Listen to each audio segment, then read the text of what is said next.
l'invité de la matinale. KTO Radio. La rentrée est passée, mais niveau activité extrascolaire, tout se joue en ce moment pour faire coïncider les emplois du temps et les envies de chacun. Mais dans tout ça, quelle place laisser à l'intériorité de ces enfants ? On va parler des inscriptions au catéchisme ce matin avec Cécile Geffard, déléguée nationale catéchèse de l'enfance, petite enfance et famille à la conférence des évêques de France. Bonjour Cécile Geffard. Bonjour Maxence et bonjour à tous. Merci d'être avec nous ce matin sur KTO Radio. Alors, je vous pose une question simple, directe. Pourquoi inscrire son enfant au caté ? C'est une grande question. Alors voilà, il y a plein de raisons diverses et variées, évidemment. Cela dépend aussi un peu des parents plus ou moins engagés dans l'Église, croyants ou non. Pour certains, ça va permettre aux enfants de rencontrer, de découvrir qu'ils sont profondément aimés de Dieu. Pour d'autres parents qui sont parfois plus démunis sur ces questions, ils veulent confier à d'autres chrétiens ce pan de l'éducation de leurs enfants parce qu'ils se sentent un peu dépassés. Quelquefois, c'est pour des raisons tout à fait de tradition, on va dire, où on veut faire plaisir aux grands-parents, ou parfois aussi on fait un peu mémoire de grands-parents qui étaient chrétiens pratiquants et on se dit ils avaient choisi ce lieu-là et donc on veut continuer. Il y a vraiment plein de raisons diverses et variées. Parfois, c'est aussi la carotte de la première communion, entre guillemets, ou de la profession de foi. Ou c'est vraiment, il y a toutes sortes de raisons pour lesquelles on inscrit son enfant au caté. Et c'est aussi le rôle c'est aussi le rôle des Pardon. parents de faire retentir la parole de Dieu dans le cœur de son enfant. C'est vrai que si on part du principe que les parents sont un peu les premiers, enfin même pas un peu, ils sont les premiers éducateurs de leur enfant, c'est aussi dans tous les pans de l'éducation, y compris dans l'éducation, on va dire plus religieuse ou spirituelle. Et parfois, c'est vrai que certains parents confient à l'Église ce pan-là parce qu'ils se sentent démunis ou qu'ils ne savent pas ou se sentent pas capables. Je ne sais pas si c'est une question de capacité, mais donc c'est vrai que c'est aussi peut-être permettre à l'Église d'accompagner les parents, y compris dans ce pan-là, parce qu'ils confient ce pan-là à l'Église. Et c'est une façon aussi pour eux de confier en fait ce pan de l'éducation. Et si mon enfant, par exemple, ne veut pas vraiment aller au caté, comment opérer cette rencontre entre Dieu et son enfant ? C'est une grande question. Peut-être déjà fondamentalement se dire que chaque enfant est profondément aimé de Dieu, qu'il y a des moments aussi et qu'on peut être catéchisé à tous les âges de la vie. Donc c'est vrai que il y a forcément la liberté de chacun qui est toujours gardée, bien sûr, mais quelquefois en tant que premier responsable de son enfant, quelquefois les parents opèrent des choix aussi pour leur enfant et accompagnent ces choix. On utilise dans le terme courant le mot de catéchisme, et on peut utiliser aussi celui de catéchèse. Qu'est-ce qui est juste approprié pour parler du caté ? Oui, tout à fait. Alors c'est vrai qu'il y a quelques années et encore aujourd'hui, on parle beaucoup de catéchisme. On voit bien à peu près ce que ça peut entendre ou sous-entendre. Depuis quand même quelques années, on parle plus de catéchèse, d'abord parce que la catéchèse est proposée à tous les âges de la vie. C'est vrai que le catéchisme réduirait peut-être l'âge de l'enfance, alors qu'on peut vraiment vivre une catéchèse à tous les âges de la vie. On le voit bien d'ailleurs avec un peu l'explosion du catéchuménat et des adolescents et des adultes, où il y a des temps de catéchèse qui sont proposés pour tous ces publics-là. Et c'est vrai que le catéchisme en tant que tel est vraiment le livre du catéchisme de l'Église catholique qui est donné par le magistère de l'Église et qu'on va chercher à découvrir, à connaître évidemment en étant à la catéchèse. Mais la catéchèse permet non seulement les connaissances, mais aussi de développer sa vie chrétienne dans sa globalité. Donc à la fois la vie de prière, la vie aussi où on va s'ouvrir aux autres et prendre soin des autres, et aussi connaître évidemment, connaître un peu plus Dieu, Jésus, et connaître un peu tout ce qui est dans le catéchisme. Mais ce n'est pas le tout de la catéchèse. Il y a vraiment toute la vie chrétienne qui est en jeu aussi, voilà, quand on parle de catéchèse plutôt que catéchisme. Cécile Geffard, quelle forme prennent les groupes de caté aujourd'hui? Est-ce qu'il y a eu une évolution ces dernières années? Alors c'est vrai que ça c'est une évolution que l'on sent dans beaucoup de diocèses, où peut-être que le modèle de la catéchiste ou du catéchiste seul devant un groupe d'enfants, si on prend la catéchèse de l'enfance, c'est peut-être que ce modèle-là tend un peu à s'essouffler.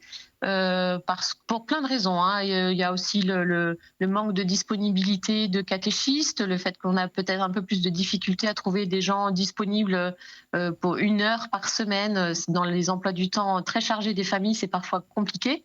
Et du coup, de nouvelles formes se cherchent ou voilà, s'explorent, on va dire.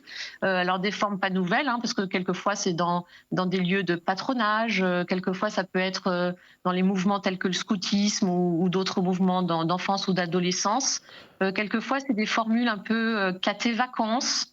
Parfois aussi des écoles de prière qui se vivent dans beaucoup de diocèses de Mmh. France. Vous Voilà, vous avez des des lieux exemples autres que... d'initiatives intéressantes à mentionner d'ailleurs? C'est un peu les initiatives dont je vous parle là, où effectivement, on cherche un peu d'autres moyens, peut-être de façon un petit peu moins régulière parce que c'est pas forcément évident. Oui. Mais voilà, des catés-vacances, des écoles de prière, des catés dimanches, enfin voilà, des propositions un peu autres que le modèle de la catéchèse comme on a pu le connaître avec un ou une catéchiste et un groupe d'enfants. Et d'ailleurs, dans les groupes de catéchèse de l'enfance, bien souvent, enfin, on a des tranches d'âge variées. Voilà, donc il faut s'adapter à tout ça et trouver peut-être des nouvelles manières de faire. Et il y a la démarche Kérigma qui a été lancée en 2021 pour redynamiser l'évangélisation. Ce travail commence-t-il à porter ses fruits au niveau de la catéchèse, en restant en tout cas sur l'enfance?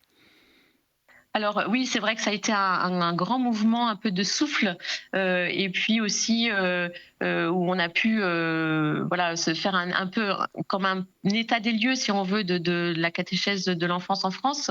C'est vrai que les diocèses qui ont pu y participer se sont emparés un petit peu de tout cet élan et cette démarche qui a été vécue lors de ce rassemblement Kérigma. Voilà, il y a des diocèses ont vécu eux-mêmes une journée Kérigma dans leur propre diocèse avec voilà, toute une variété de publics qui allaient de la catéchèse à la pastorale familiale, en passant par voilà, enfin, vraiment, vous voyez, quelque chose de beaucoup plus large que la catéchèse. En fait, je pense que Kérigma a vraiment permis d'inscrire la catéchèse dans l'évangélisation de l'Église. Et c'est vrai que c'est quand même quelque chose d'important aussi et une prise de conscience importante dans les diocèses. On se rend compte que les parents, vous en avez un peu parlé, Cécile Geffard, sont maintenant concernés par le caté. Eux aussi en profitent de plus en plus et sont demandeurs. Comment les accompagner? Oui, ça c'est un grand défi, un grand enjeu dans les paroisses et les diocèses. Beaucoup de diocèses se questionnent un peu sur la manière voilà, d'intégrer, je ne sais pas si c'est le bon mot, mais les parents, les familles, tout en faisant un peu le grand écart, si je peux me permettre cette expression, entre des familles qui vivent déjà une vie de foi en famille, avec une prière familiale, une pratique dominicale régulière, voilà, et des parents qui sont plus démunis et qui n'ont pas forcément les mots de la foi, les gestes de la foi, et qui comptent un peu sur l'aide d'autres chrétiens pour les aider dans ce sens-là.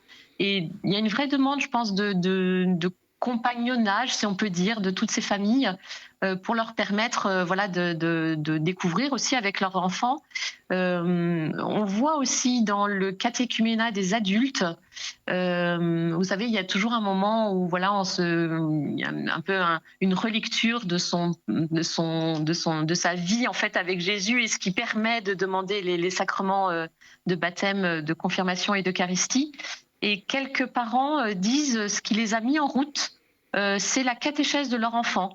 Donc, vous voyez, il y a quelque chose qui se joue à ce moment-là de la vie de leur enfant, de la vie de la famille, qui fait qu'il y a une interrogation qui rejaillit sur l'ensemble de la famille. Même dans certains diocèses, on a vu aussi des familles entières qui demandaient le baptême. Donc, petits-enfants, enfants, ados, adultes. Voilà, donc il y a vraiment quelque chose qui se cherche un peu de ce côté-là. c'est vraiment un enjeu de l'Église et des diocèses, et beaucoup d'évêques se questionnent aussi un peu là, voilà, sur comment on peut rendre Mmh. une catéchèse peut-être un peu familiale. Je ne sais pas si c'est vraiment ça, mais en tout cas, comment intégrer plus les parents dans la démarche de catéchèse. Voilà, je pense par exemple au diocèse de Rennes, où il y a un rassemblement qui est proposé à tous les enfants qui ont vécu la première communion. Et lors de ce rassemblement, les parents sont invités. Et il y a un temps un peu gratuit d'échange et de questions, voilà, questions-réponses, échanges avec l'évêque. Et les parents apprécient ce temps gratuit qu'il leur est offert là pour voilà, un temps tout simplement de questionnement, de voilà. Il y a vraiment une recherche dans ce sens-là, effectivement. Et dans le contexte où il y a de moins en moins de repères chrétiens dans notre société, quels sont les défis pour le caté? Mmh. Ça, c'est aussi une question. C'est en même temps un enjeu parce qu'on sent, malgré cette perte un peu de repères, on sent quand même une soif spirituelle, et des demandes de parents qui ne seraient pas forcément à même, eux, de pouvoir proposer quelque chose, d'être encouragés, en tout cas, écoutés, encouragés. Dans ce sens-là, et c'est vrai qu'il y a beaucoup de questions par rapport à ça, oui, effectivement. On a parlé des enfants, des parents. Comment est-ce que cela tout éclaire d'une manière nouvelle la responsabilité de catéchiste également? Alors effectivement, ça fait porter un peu sur sur les épaules des catéchistes, voilà, quelque chose, mais en même temps, c'est quelque chose de joyeux, enfin, et de permettre, ouais, quelque part, les catéchistes deviennent un petit peu des canaux, si on peut dire, pour permettre aux parents de prendre conscience qu'ils ont toute leur part dans cet aspect de l'éducation de leur enfant. Ça me fait penser au pape Léon XIV, là, au lendemain du jubilé des familles. Il y a eu un temps de travail là, voilà, avec des participants à un séminaire qui portait justement sur l'évangélisation des familles, avec des défis et des enjeux pour la pastorale voilà, de la vie de l'Église. Voilà, il disait ça, mais comment plutôt accompagner toutes ces familles et leur permettre de découvrir voilà, que de rencontrer le Christ, ça éclaire différemment sa manière d'être, d'agir, de parler, etc. Et comment est-ce qu'on peut accompagner ces familles, donc vivre ce compagnonnage avec les familles, pour leur permettre de découvrir justement qu'en mettant le Christ dans leur vie, c'était source de joie et de bonheur, et certainement un beau défi aussi pour la catéchèse et l'Église aujourd'hui, quoi. Jubilé des familles qui avait lieu fin mai Fin dernier. mai, voilà, c'est ça, euh, début juin. et le jubilé des catéchistes, lui, sera fêté le 26, 27 et 28 septembre prochain. L'occasion de découvrir Absolument. la diversité de ce récent ministère institué pour les laïcs. Vous pouvez retrouver d'ailleurs un hors les murs exceptionnel sur cet événement bientôt sur KTO. Merci Cécile Geffard d'avoir été avec nous ce matin. Merci Maxence.